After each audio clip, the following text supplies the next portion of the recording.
చాలా సన్నిహిత సంబంధాలు మాకు ఏర్పడ్డాయి. దానికి కారణం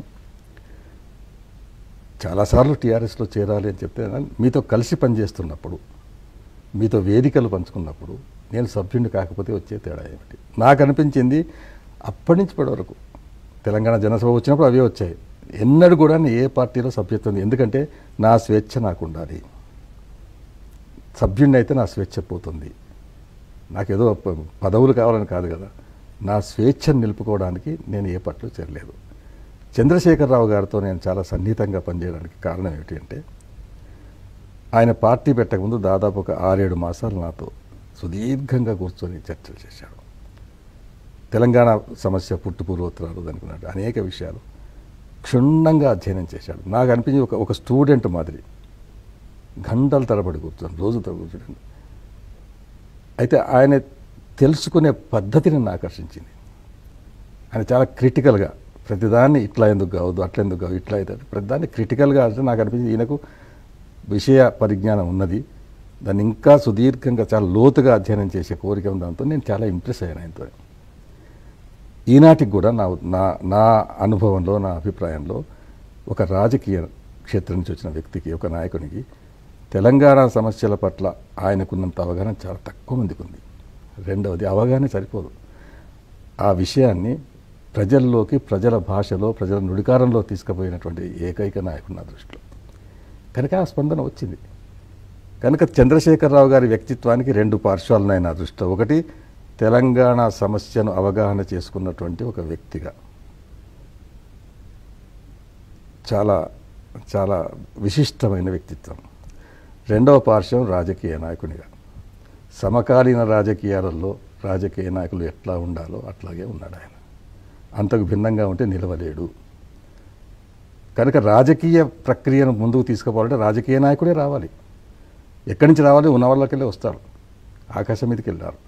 సమకాలీన రాజకీయాల్లో ఉండే రాజకీయ నాయకులలో ఒకరైనటువంటి చంద్రశేఖరరావు గారు దీన్ని 10 ఏళ్ల పాటు నడిపించాలంటే అది విశిష్టత. ఆయన ప్రవర్తన లేదా పద్ధతులు లేదా విధానాలు, కొన్ని సందర్భాల్లో ఆయన తీసుకున్నటువంటి నిర్ణయాలు మీరు ఎప్పుడు కలతపడిన సందర్భాలు లేవా? కలతపడాలని చెప్పలేదు, కానీ కొన్ని వ్యూహాలు సరి అయిన ఫలితాలు ఇవ్వకపోతే కొంత నిరాశకు గురయ్యాను అన్నమాట. ఆయన వ్యూహరచన లోపల ప్రతిదీ నేను జోక్యం కలిగించుకునే అలవాటు నాకు లేదు. తెలంగాణ ప్రాంతానికి సంబంధించిన సమస్యల గురించి కొన్ని సిద్ధాంతాల గురించి చర్చిస్తాను, కానీ రాజకీయ ప్రక్రియకు సంబంధించిన విషయాల్లో నేను పెద్దగా పట్టించుకోను. నేను ఎన్నికలు వస్తాయి, ఎవరికి టికెట్ ఇవ్వాలి, ఎవరికి వద్దు చేసి అందులో పెద్దగా జోక్యం కలిగించుకోను. నా దృష్టిలో అది ముఖ్యమైనది కాదు, నాకు ముఖ్యమైనది కాదు.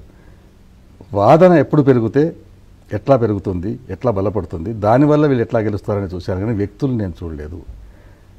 కనుక వ్యూహరచన లోపల అప్పుడప్పుడు అనుకున్న ఫలితాలు రాలేదు. చాలాసార్లు నేను చెప్పినట్టు విన్నాడు, చాలాసార్లు వినలేదు. విన్నప్పుడు కూడా సరైన ఫలితాలు రాని సందర్భాలు ఉన్నాయి, విననప్పుడు మంచి సందర్భాలు వచ్చాయి. కనుక సమగ్రంగా చూస్తే మాది పరస్పర విశ్వాసం, పరస్పర గౌరవం పైన ఆధారపడ్డ సంబంధం. ప్రతి విషయాన్ని చర్చిస్తాం, నిర్ణయాలు వాళ్ళు తీసుకుంటారు. కొన్ని చాలా కీలకమైన అంశాల లోపల పూర్తి ఏకీభావం ఉంది.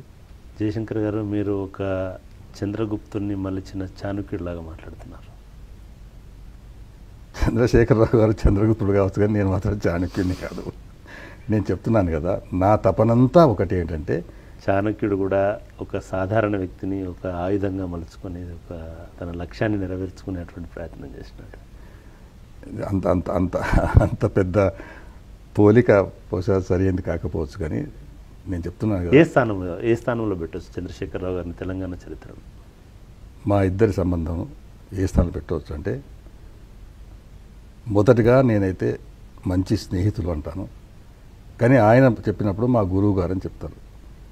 గురు శిష్యుల సంబంధం అన్నా నాకు అభ్యంతరం లేదు, కానీ స్నేహితులు అంటే చాణక్య చంద్రగుప్తుల సంబంధం. నేను చంద్రశేఖరరావు గారు చాణక్యానికి చాలా అర్థాలు ఉన్నాయి. పాజిటివ్ లైన్లో పాజిటివ్ అనుకో.